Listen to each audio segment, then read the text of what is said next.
بسم الله الرحمن الرحيم. اعزائي المشاهدين، اعزائي المستمعين، اصدقاء البرنامج، ازيكم؟ عاملين ايه؟ يا رب تكونوا بصحه وبعافيه وزي الفل. في البدايه ما تنساش ان انت تصلي على الحبيب صلى الله عليه وسلم. ما تنساش الصلاه على الحبيب، مهمه جدا. بعد ما صليت على الحبيب بفكرك برضو ما تنساش ان انت تشترك في القناه وتفعل زرار الجرس عشان يوصلك اشعارات بحلقاتنا الجديده. وفي الفيديو ده لازم لايكات كتير، لا كتير قوي. طب ليه؟ لان فيها كلام مهم، لا مهم قوي، اللي فاتحيننا في كل حتة. ها مين؟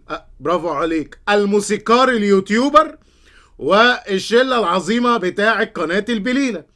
احب اقول لك ان هم عملوا لنا فضيحة جديدة لنج. طبعا بعد ما الموسيقار اليوتيوبر، واحد يقول لي ايه ده، هو انت غيرت الاسم؟ واحد يقول لي طب ليه؟ لاني اكتشفت ان في ناس تانية بدأت تاخد الاسم، فانت عارف انا كرييتيف، بحبش ان انا اكون زي حد، فطلعت اسم جديد، فالموسيقار اليوتيوبر. تمام تمام. هو انا كنت واقف فين؟ بعد الحته بتاعت القذيفه اللي اطلقها الموسيقار اليوتيوبر، وكانت الضربه اللي وجهت الى صدر كل بليلاوي وخدتهم وهبدتهم في اول السنه، حوار بتاع المنشطات. دخلنا بقى على الجديد وبيقول لك الجديد دايما شديد. طيب ايه اللي حصل؟ واعلى باللايك يا غالي ابو المعاطي زكي. ايه اللي حصل بقى؟ اللي حصل يا سيدي اني من شويه وانا قاعد بجهز الحلقه دي وهطلع اكلمك على المهاجم، فاجئ اني جريده الصن البريطانيه، طبعا الصن البريطانيه مش جريده بتحت بير السلم ولا جريده اي كلام، لا دي جريده كبيره وكبيره جدا.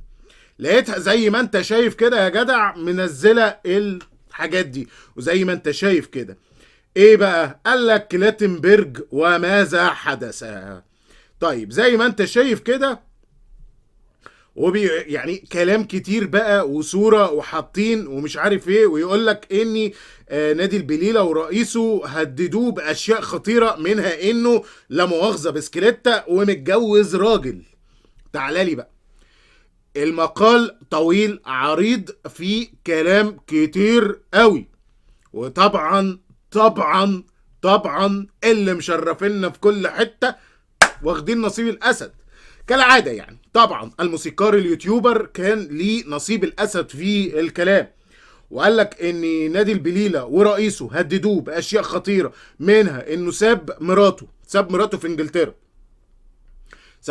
في انجلترا، وجه هنا عشان يتجوز راجل. ده مكتوب في المقال، طبعا واحد يقول لي لا، اقول لك المقال بسيط وسهل، اكتب كلاتنبرج ذا صن هتطلع لك الجريده، دوس واتفرج. ما بتعرفش انجليزي؟ الموضوع بسيط، خد يا حبيبي كوبي وحطها في ترانسليت اللي هو بتاع جوجل وترجم، كوبي بيست وانت تشوف الكلام ده. وقال لك ان الراجل تلقى تهديدات وحاجات كتيرة جدا ليها علاقة بالموسيقار اليوتيوبر وكلام بقى من الحاجات دي. وقال لك طبعا ان في ناس بيضغطوا عليه في اللجنة عشان تسهيل فوز البليلة وتعطيل النادي المنافس، وكلام بقى كتير قوي. حط بقى في الحاجات دي كلها. وقال لك ان الحكام كانت مثلا بيحصل يعني ايه، هو الراجل يبقى مختار مثلا فلان اللي هيعمل مش عارف ايه، يقوموا جايين مغيرين، تدخلات يعني في عمل الراجل.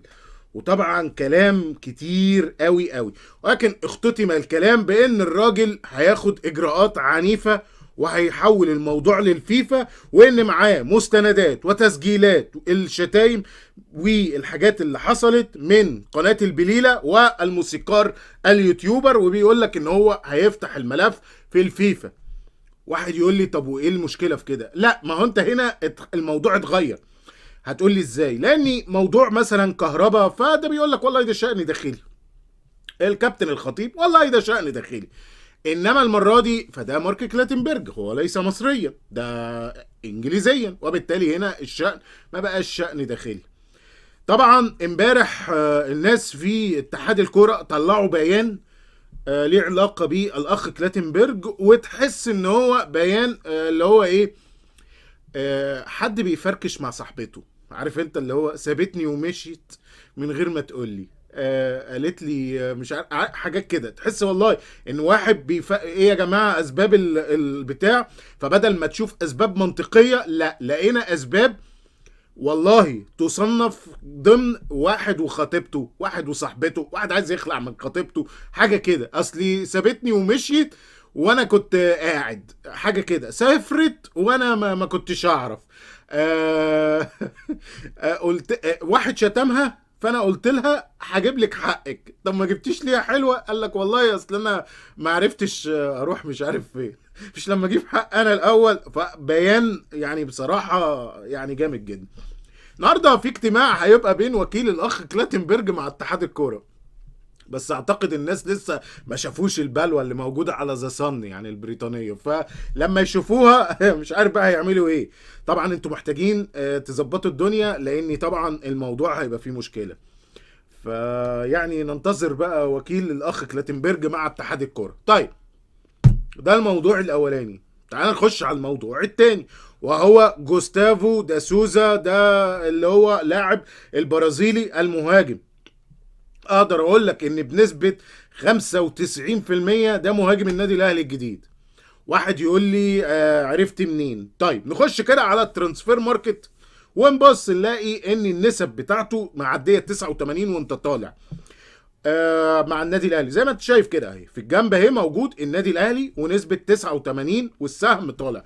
واحد يقول لي يعني ايه السهم طالع؟ السهم طالع غير لو السهم نازل. السهم طالع ده معناه ان المفاوضات خلاص واصله لمراحل اخيره قوي، وخلاص يعني بتبقى قاب قوسين او ادنى للانتهاء. عكس مثلا موليكا هتلاقي السهم نازل، ده معناه ان الموضوع بيبعد خالص. ده حاجة.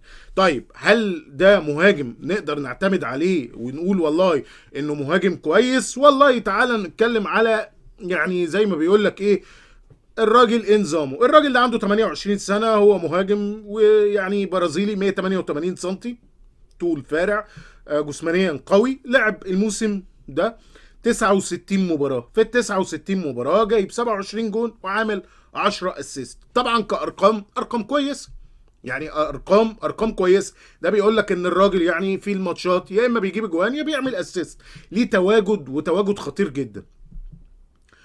الكلام بقى ان الاهلي واصل معاه العقد، بيقال انه هيبقى عقد كبير، يعني عقد بيكسر الحاجز بتاع العقود في النادي الاهلي.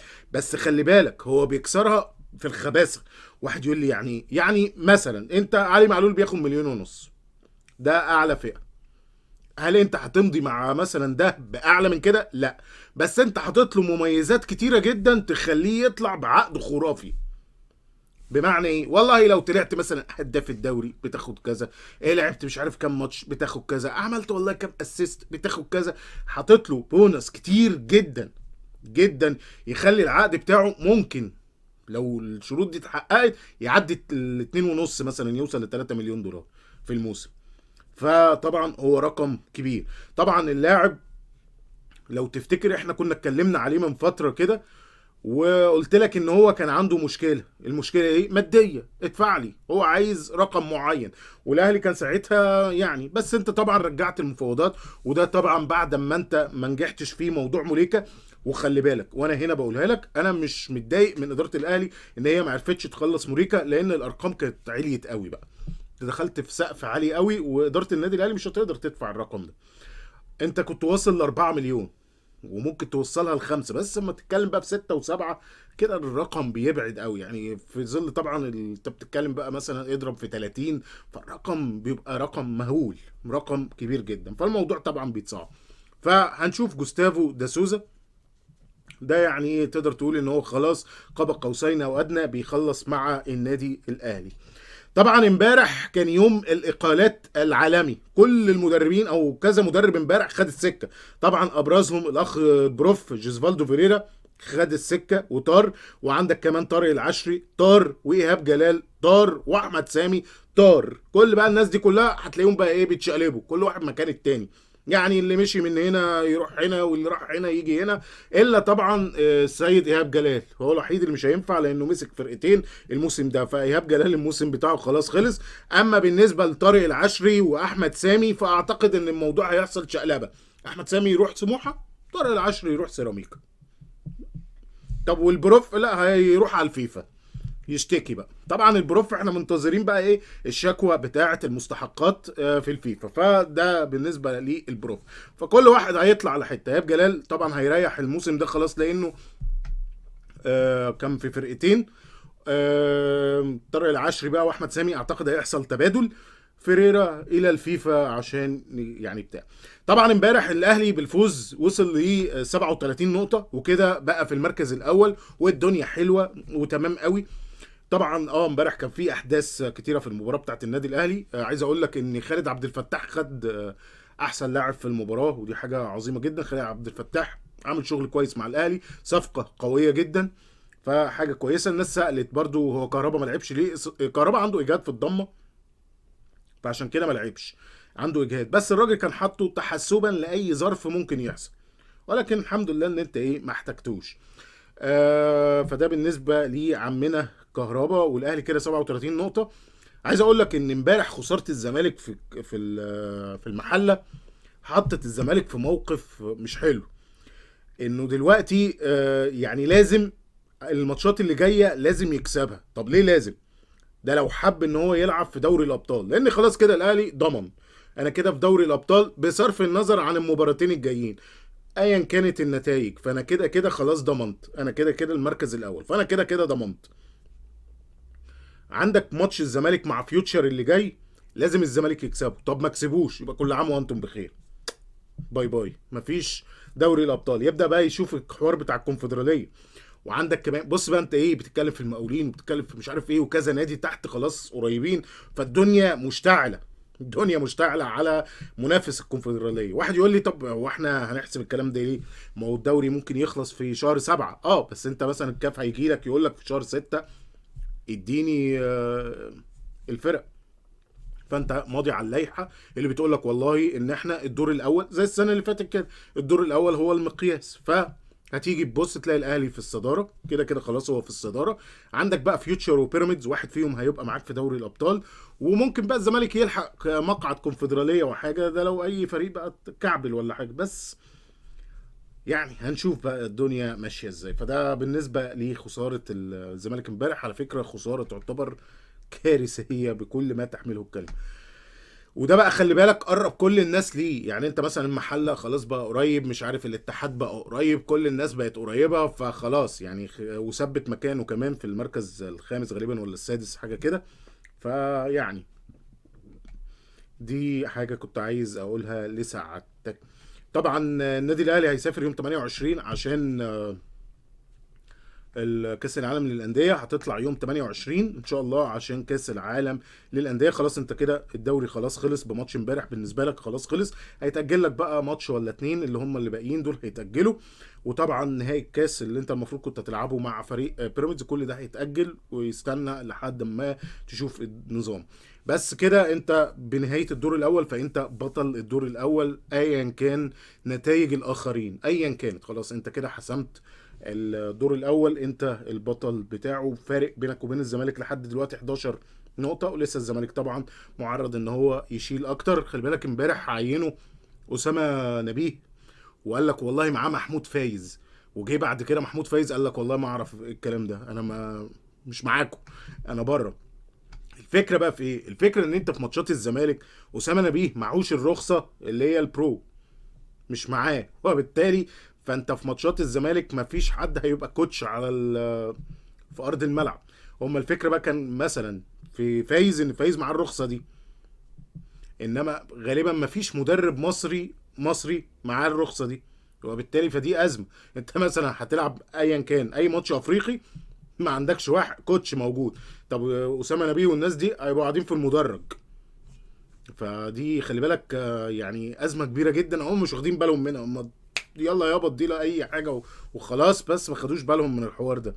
فيعني بس